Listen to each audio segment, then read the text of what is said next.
আসসালামু আলাইকুম। আমি এখন আসলাম সৌদি আরবের রিয়াদের তামিমি মার্কেট। এটি গ্রোসারি সেকশন। তো আমি আপনাদের সাথে শেয়ার করছি এই কারণ মার্কেটটি এত সুন্দর, সাজানো গোছানো এবং নিট অ্যান্ড ক্লিন। মাঝে মাঝে এই মার্কেটে যখন আসি বা আরও অন্যান্য মার্কেটে যাই, তখনই আমার বাংলাদেশের কথা মনে পড়ে যায়।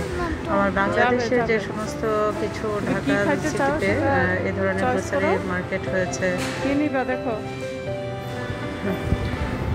বসুন্ধরা, বারিধারা, গুলশান, বনানী কিংবা উত্তরা, আমি অনেক গ্রোসারি মার্কেট দেখেছি। আমি এখন এই মুহূর্তে নাম বলছি না। তো ওই সমস্ত মার্কেটে আমি গিয়ে দেখেছি যে ওই মার্কেটে ঢোকার পরে একটা বিশ্রী দুর্গন্ধ বের হয়ে আসে। তো আমি ওই মার্কেটগুলোর সাথে তুলনা করার জন্য আমি এই ভিডিওটা শেয়ার করছি। কারণ আমাদের দেশ কবে হবে বিদেশের মতো এত সুন্দর, সেই অপেক্ষায় আছি। তো আসলে বিদেশ বলতে বিদেশি, তবে আমাদের দেশ কেন বিদেশের মতো হবে না, সেটা নিয়ে আমার প্রশ্ন যে কেন হবে না। আমরা চাইলেই কিন্তু বিদেশের মতো যে কোনো কিছু আমরা করতে পারি। আমাদের দেশেও কিন্তু বিদেশের মতো অনেক বড় বড় মার্কেট আছে, অনেক সুন্দর ডেভেলপমেন্ট সিটি আছে। তো সেটা চাইলে আসলে জনগণও কিন্তু সরকারের পাশাপাশি জনগণকেও আমি মনে করি এগোতে হবে, হাত বাড়াতে হবে। যেমন রাস্তাঘাট বা মার্কেট, যে কোনো সব জায়গায় আমরা জনগণরা যদি সচেতন হয়ে চলাফেরা করি কিংবা যে কোনো কিছু ইউজ করার সময় আমরা সাবধানে ইউজ করি বা পরিষ্কার পরিচ্ছন্নতা বজায় রাখি, তাহলেই কিন্তু দেশটা সুন্দর হয়ে ওঠে। যেমন বিদেশের রাস্তায় আমরা যখন চলাফেরা করি, তখন আমরা গাড়ির থেকে কিন্তু থুতু ফেলি না বাইরে। যে এটা নিষিদ্ধ না থাকলেও আমরা করি না এই কাজটা, বজায় রাখি পরিষ্কার পরিচ্ছন্নতা। কারণ রাস্তাঘাট এত নিট অ্যান্ড ক্লিন থাকে, পরিষ্কার থাকে, যে কারণে এটা করি না। আর আমি বাংলাদেশে দেখছি যে গাড়ির মধ্যে বসে থেকে থুতু ফেলছে, কফ ফেলছে, কাশি দিচ্ছে বা বমি করতেছে, এইসব অবস্থা। তো আমরা যখন থুতু ফেলার প্রয়োজন হয়, আমরা টিস্যুতে ফেলি অথবা টিস্যুটা রেখে দিই গাড়ির ভিতরে। যখনই কোনো ডাস্টবিন দেখি, সেই ডাস্টবিনে গিয়ে তারপর নিজের হাতে এগুলো ডাস্টবিনে ফেলি। তো এইভাবে যদি আমরা সচেতন হয়ে বিদেশের মতো বাংলাদেশের মানুষরাও এইভাবে পরিষ্কার পরিচ্ছন্নতা বজায় রাখি, তাহলে কিন্তু বাংলাদেশটা সুন্দর থাকে, পরিষ্কার পরিচ্ছন্ন থাকে। এই যে দেখেন এখানে বেকারি সেকশনের অবস্থাটা এত সুন্দর আর এত গুড স্মেল, মানে খুব ভালো স্মেল আসতেছে খাবারগুলোর। এই যে এখানে বিভিন্ন ধরনের পিৎজা, স্যান্ডউইচ এবং বার্গার বা বিভিন্ন ধরনের আইটেম এখানে রাখা আছে। তো আমার মেয়ে এসে এখানে এই খাবারগুলোর গন্ধ পেয়ে ওর ক্ষুধা লেগে গিয়েছে। আসলে ওর ক্ষুধা লাগেনি, কিন্তু দেখে লোভ সামলাতে পারেনি, সে খেতে চেয়েছে। সে ডোনাট নিয়েছে, ওর পছন্দ সবসময় ডোনাট পছন্দের তালিকায়। তো এখন যাই হোক, আমি ঘুরে ঘুরে দেখছি যে এখানকার প্রত্যেকটা সেকশন এবং প্রত্যেকটা র্যাকের যে আইটেমগুলো রাখা আছে, প্রত্যেকটা র্যাকই খুব সুন্দর, পরিষ্কার পরিচ্ছন্ন। আমি বাংলাদেশে অনেকগুলো মার্কেটে গিয়েছি এবং দেখেছি যে এই সমস্ত খাবারের যে মার্কেটগুলো, বিভিন্ন নাম আছে, আমি নাম মেনশন করছি না। তো অনেক সময় আমি পোকাও দেখেছি, যে র্যাকের মধ্যে পোকা মরে আছে, তেলা পোকা মরে আছে। তো যাই হোক, আমি আমার দেশকে ছোট করে দেখছি না। আমি এই কারণে বলছি যে আমি যে জিনিসগুলো দেখেছি বা আমার কাছে খারাপ লাগছে, সেই জন্য আমি শেয়ার করছি। তো আমি এখন এই মার্কেটটা ঘুরে ঘুরে দেখাচ্ছি আপনাদেরকে। এই যে চিপসের এখানে যে দামগুলো দেওয়া আছে, প্রত্যেকটা চিপসের গায়ে দাম লেখা আছে। একটা চিপস, এই যে এখানে 11 রিয়াল চিপসটা, যে চিপসটার দাম আগে ছিল 4 রিয়াল কিংবা 5 রিয়াল, এখন হয়েছে সেগুলো ডাবলের চেয়েও বেশি, 11 রিয়াল, 12 রিয়াল। চিন্তা করা যায় যে একটা বাচ্চাদের চিপস কিনবো, সেটার দামও 2-1 বছর আগেও অর্ধেক মূল্য কম ছিল এবং এখন বেড়ে ডাবলের চেয়েও বেশি হয়ে গেছে।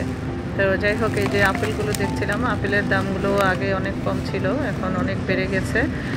এই আপেলগুলো বিভিন্ন কান্ট্রি থেকে আসে। তো বিভিন্ন জাতের এই আপেল আমি যখন কিনি তখন এক জাতের কিনি না, বিভিন্ন জাতের বিভিন্ন কান্ট্রির আপেলগুলো, হ্যাঁ, অল্প অল্প করে কিনি, 4টা 5টা 6টা এরকম করে নিয়ে তারপরে ওয়েট করে ওগুলো কিনি। কারণ এক জাতের আপেল কিনলে একই টেস্ট পাওয়া যায়, তো এই কারণে আমি বিভিন্ন জাতের কিনি। এগুলো হলো পিয়ার্স, এগুলো আপেল। তো সবগুলো আপেলের উপরে প্রাইস লেখা আছে, এই যে এখানে প্রাইস দেওয়া আছে। আবার যেগুলো মূল্যহ্রাস সেগুলো বিফোর প্রাইস এবং আফটার প্রাইস দেওয়া আছে। 11 রিয়াল 50 হালালা। এগুলো মালটা, হ্যাঁ, মালটা কমলা। এই যে এটা এক দেশের আপেল। এক এক দেশের আপেলের প্রাইস এক এক রকম। এখানে বিভিন্ন দেশের, যেমন জার্মানের আছে, ইটালির আছে, বিভিন্ন দেশের আছে। সেই দেশের আপেল অনুযায়ী প্রাইসটা 11 রিয়াল, 11.5 রিয়াল প্রাইস। কোনোটা 14 রিয়াল, কোনোটা 15 রিয়াল, 3 রিয়াল 25 হালালা এরকম মালটাগুলোর দাম। আবার এখানে এই যে আপেল, না এটা লেবুটার প্রাইস এক একটা প্যাকেট, হ্যাঁ, এক একটা নেট করা প্যাকেটগুলো 7 রিয়াল 95 হালালা, অলমোস্ট 8 রিয়াল এক প্যাকেটের দাম। যে এটা মালটাগুলোর প্রাইস উপরে দেওয়া আছে, যে অলমোস্ট 14 রিয়াল পার কেজি, 14 রিয়াল।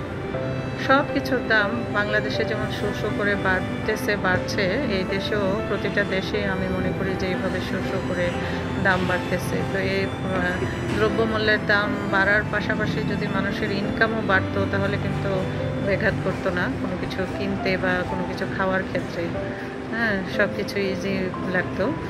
এই যে এগুলো হলো ভেজিটেবলস আইটেম, এখানে সব কিছুই আছে, বাঁধাকপি, ফুলকপি এবং বিভিন্ন কান্ট্রি থেকে এই ভেজিটেবলসগুলো আসে। এটা হলো সালাদ পাতা, এটা সালাদের জন্য ব্যবহার করা হয়, হ্যাঁ, সেলারি স্টাফ। এটা প্রাইস দেখেন 36 Real 95 halala, that means 37 Real এক একটা প্যাকেট।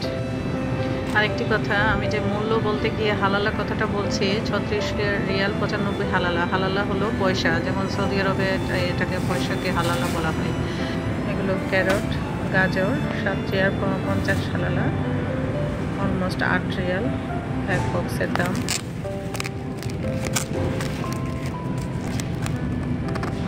আবার এখানে খোলাও আছে, শসা, ক্যারট, টমেটো, এগুলো খোলা কেজি হিসাবে যার যতটুকু প্রয়োজন সে মেপে নিতে পারবে।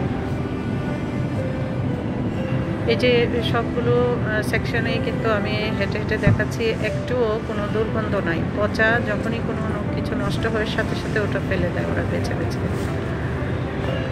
এই যে এটা হলো 9 রিয়াল 50 হালালা, এটা একটা ভেজিটেবলস, ক্যাপসিকাম, গ্রিন চিলি, কাঁচামরিচ, এই যে জিঞ্জার, আদা।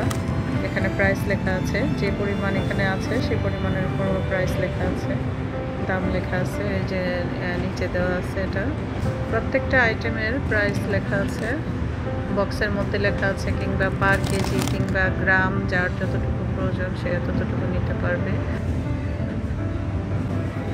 এখানে আছে বিভিন্ন দেশের বিভিন্ন জাতের এই বাদাম, নাটস, 14 রিয়াল 56 হালালা।